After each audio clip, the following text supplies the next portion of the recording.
እሰጣለሁ እኔም እሰጣለሁ ደሜን ለወገኔ እለግሳለሁ እሰጣለሁ እኔ እሰጣለሁ። ደም በመለገስ ዙሪያ ወጣቱ ማድረግ ያለበት ነገር ምንም አይነት ጉዳት አያመጣም። ደም መለገስ የሌላን ሰው ህይወት መታደግና ማትረፍ ስለሆነ ሁሉም ወጣት በተቻለው አቅም በደም ጣቢያዎች በተለያዩ የደም ባንኮች የሄደ ደም ቢለግስ ለራሱም ጤንነት ቢሆን የተሻለ ነገር ያገኛል፣ ሌሎች ወገኖችንም መርዳት ይችላል እና እንደዚህ አሁን ደም ለግሱ ሲባሉ የምትፈሩ ወጣቶች መፍራት እንደሌለባቸውና ምንም አይነት ጉዳት እንደማያመጣ መጀመሪያ በባለሙያዎች ቼክ ስለሚደረግ ምንም አይነት ጉዳት አይመጣም። ስለዚህ ሁሉም ወጣቶች የተቻለውን ነገር በማድረግ ሌሎች ወገኖችን ደም ከማጣትና ከደም እጥረት መከላከል እንዳለበት እኔ ደስ ይለኛል በጣም ደም መስጠት።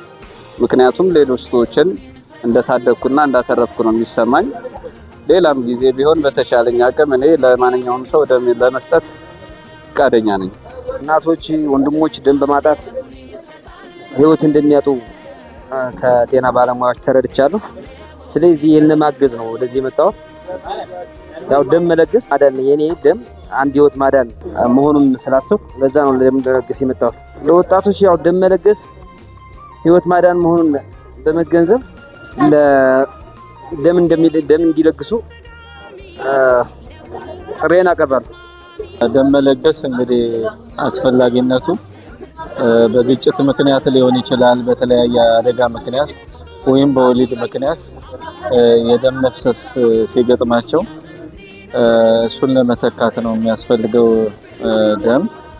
ደም ያው ቀይ የደም ህዋሳት በተለይ ኦክሲጅንን ተሸካሚ ናቸውና ደም በብዛት ከፈሰሰ ይህንን ኦክሲጅን የማጣት ነገር አለ።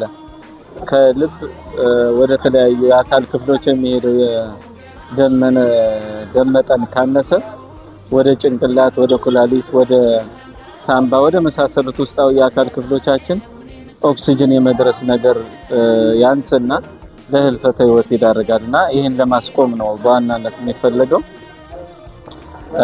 ስለዚህ ደም መለገስ ለተለጋሹ ይህንን ያህል ህይወትን የማቆየት ጥቅም ይሰጣል።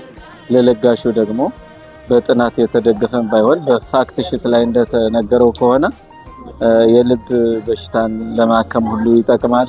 የካርዲዮቫስኩላር ዲዚዝ የሚባሉትን ለመከላከል ይጠቅማል። ትልቁና ዋናው ነገር ግን የስነ ልቦና እርካታ እናገኛለን ማለት ነው። ደም በለገስን ቁጥር ሰውን ከማዳን የዘለለ ትልቅ እርካታ የለም በምድር ላይና እናቶችን ማቆየት፣ የተጎዱ ቤተሰቦቻችን ወገኖቻችንን በህይወት እንደማቆየት ትልቅ የስነ ልቦና እርካታ ስለማይኖር ስለዚህ ደም መለገስ ለለጋሹ ይሄን ያህል እርካታ ይሰጣል ማለት ነው።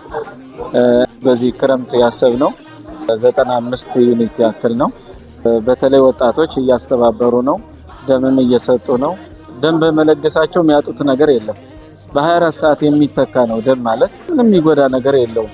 እንዲያውም እረፍት የሆነ ጥሩ በጎ ነገር ውስጥህ እንዲሰማ ነው የሚያደርገው። ሁሉም የማህበረሰብ ክፍል ደም በመለገሱ ህይወትን እንዲያቆይ መልእክት አስተላልፋለሁ። አመሰግናለሁ።